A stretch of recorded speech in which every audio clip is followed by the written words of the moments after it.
শীতের ফুলকপি দিয়ে ফুলকপির কচুরি বানালে সেই ফুলকপির কচুরির স্বাদই হয় আলাদা। আর আজকে আমি তৈরি করছি ফুলকপির কচুরি। আর এই ফুলকপির কচুরিগুলো বানানোর জন্য আমি এখানে কয়েক কোয়া ফুলকপি নিয়েছি। ফুলকপিগুলোকে আগে থেকে ভালো করে বেছে গোটা ধুয়ে নিয়েছিলাম। এখন একটা গ্রেটার নিয়েছি, গ্রেটার দিয়ে প্রথমে ফুলকপিগুলোকে গ্রেট করে নেব। এরকমভাবে একটা মিহি গ্রেটার দিয়ে প্রথমে ফুলকপিগুলোকে গ্রেট করে নিতে হবে। আর এই যে বড় বড় যে টুকরোগুলো পড়ছে, এই বড় টুকরোগুলোকে এর সঙ্গে দেবো না, এগুলো আমি আলাদা করে রেখে দেবো। এই বড় টুকরোগুলোকে ফেলা যাবে না, এগুলো তো কোনো তরকারি করে নেওয়া যাবে, কিংবা এগুলোকে ডাঁটি ফুলকপিগুলোকে কুচিয়ে ভাজা করে নিয়েও খেয়ে নেওয়া যাবে। আর এই গ্রেট করার আগে ফুলকপিগুলোকে আগে থেকে ভালো করে দেখে নিতে হবে, কারণ অনেক সময় ফুলকপির মধ্যে ছোটো ছোটো পোকা থেকে যায়। ফুলকপিগুলো আমার গ্রেট করে নেওয়া হয়ে গেছে সবগুলো। আর এই যে ডাঁটিগুলোকে আমি আলাদা করে নিয়েছি। এখন ফুলকপির পুরটা তৈরি করে নেব। তার জন্য একটা ফ্রাই প্যানের মধ্যে কিছুটা রিফাইন তেল দিয়ে দিলাম। দিয়ে দিচ্ছি এর মধ্যে সাদা জিরে ফোড়ন হাফ চা চামচ, আর হিং দিয়ে দিচ্ছি 1 পিঞ্চ। এখন সাদা জিরেটা একটু ভাজা হয়ে গেলে এর মধ্যে দিয়ে দিচ্ছি আদা বাটা হাফ চা চামচ। আদাটাকে একটু ভাজা করে নেব। দিয়ে দিচ্ছি এর মধ্যে কাঁচা লঙ্কা বাটা। কাঁচা লঙ্কাটা আমি 4টে কাঁচা লঙ্কা থেঁতো করে নিয়েছি। কাঁচা লঙ্কাটাকে আদার সঙ্গে একটু ভাজা করে নিচ্ছি।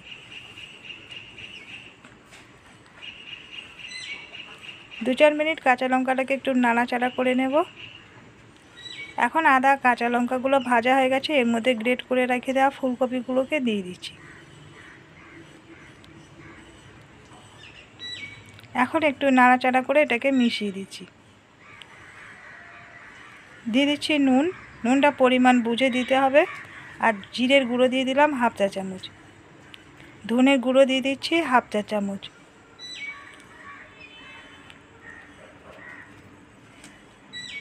হলুদের গুঁড়ো দিয়ে দিচ্ছি 1/4 টিস্পুন,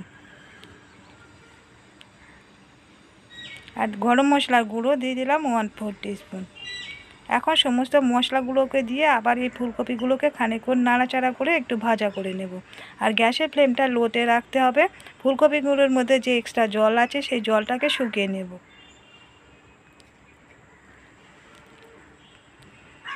এইভাবে খানিকক্ষণ নাড়াচাড়া করতে করতে আস্তে আস্তে ফুলকপির কালারটাও চেঞ্জ হয়ে যাবে, আর ফুলকপিগুলো অনেকটা শুকিয়ে আসবে।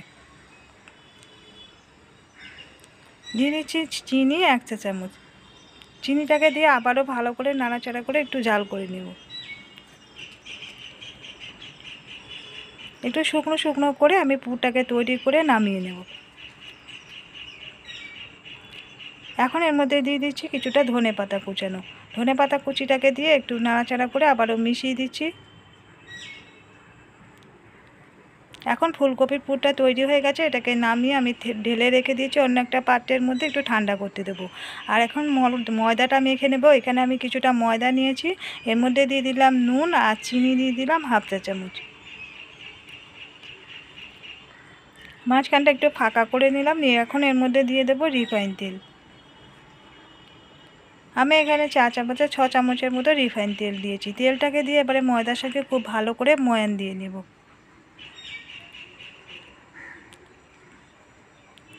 আর ময়দাটা কতটা কচুরি তৈরি করা হবে সেরকম বুঝে নিতে হবে। ময়দাটা ময়ান দেওয়া হয়ে গেলে এখন অল্প অল্প করে জল দিয়ে ময়দাটাকে মেখে নেব। আর আমি এখানে হালকা গরম জল দিয়ে ময়দাটাকে মেখে নিচ্ছি। বন্ধুরা, আজকের ভিডিওটা ভালো লেগে থাকলে একটা লাইক দিয়ে দেওয়ার রিকোয়েস্ট রইল। নতুন বন্ধুদের কাছে রিকোয়েস্ট করছি প্লিজ আমাদের চ্যানেলটিকে সাবস্ক্রাইব করে দেওয়ার জন্য। এখন ময়দাটা মেখে নেওয়া হয়ে গেছে, এটাকে ঢাকা দিয়ে আমি 20 মিনিট রেস্টে রেখে দেব। ফিরে আসলাম 20 মিনিট পরে। ময়দার ডোটাকে আরও একবার মেখে নিচ্ছি। এখন এগুলো থেকে লেচি কেটে নেব।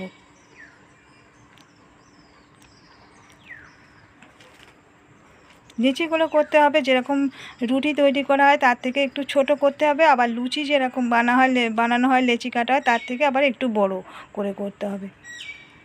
আর এখানে আমি কচুরিগুলো ভাজার জন্য একটা কড়াইয়ের মধ্যে কিছুটা রিফাইন তেল গরম করতে দিয়েছি, আর এই যে পিঠেটার উপরে একটু রিফাইন তেল লাগিয়ে নিলাম। এখন একটা লেচি নিয়ে প্রথমে হাতে করে নিয়ে এরকম একটা বাটির মতন তৈরি করে নিচ্ছি। একটু মোটা করে একটু বাটির মতো তৈরি করে নিতে হবে। এবারে চামচে করে আমি 1 চামচ দিয়ে দিলাম পুর, দিয়ে এবারে মুখটাকে ধার থেকে নিয়ে ভালো করে মুখটাকে চেপে এরকমভাবে সিল করে দিতে হবে।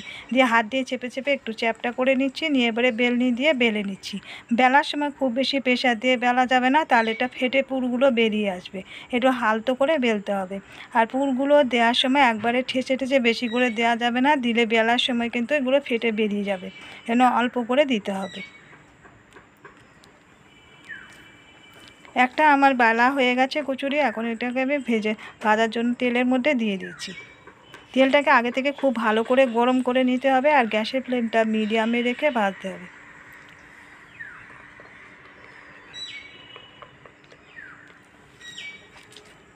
আর এই কচুরিগুলো বেলার সময় খুব বেশি পাতলা করে বেলা যাবে না, মানে যেরকম লুচি বেলা হয় সেরকম পাতলা করে কিন্তু বেলা যাবে না, এগুলো একটু একটু মোটা মোটা করেই বেলতে হবে। এরকমভাবে উল্টিয়ে পাল্টে দুটো সাইড গোল্ডেন কালার করে ভাজা করে নেব। একটা কচুরি ভাজা হয়ে গেল, এটাকে আমি উঠিয়ে নিচ্ছি। আরও একটা আমি দেখিয়ে দিচ্ছি। এরকমভাবে প্রথমে একটা লেচি নিয়ে একটু বাটির মধ্যে এরকম করে তৈরি করে নিতে হবে। এবারে মাঝখানে কিছুটা পুর দিয়ে দিচ্ছি, সাইডগুলোকে ধরে নিয়ে এরকমভাবে চেপে মাঝখানটা থেকে একটু বন্ধ করে দিয়ে মুখটাকে সিল করে দিতে হবে।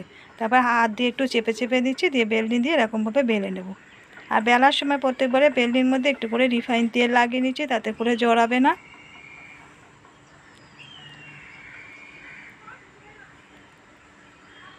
আরও একটা আমার কচুরি বেলা হয়ে গেল, এটাকে আমি তেলের মধ্যে দিয়ে দিয়েছি। আস্তে আস্তে এটা ভাজা হতে দেখা যাবে একটা সাইড যখন ভাজা হয়ে যাবে তখন এটা আপনার থেকে উপরে ভেসে উঠবে। দেখুন এই কচুরিটা উপর থেকে আস্তে আস্তে ভেসে উঠেছে। এখন এটাকে আমি উল্টিয়ে দেব।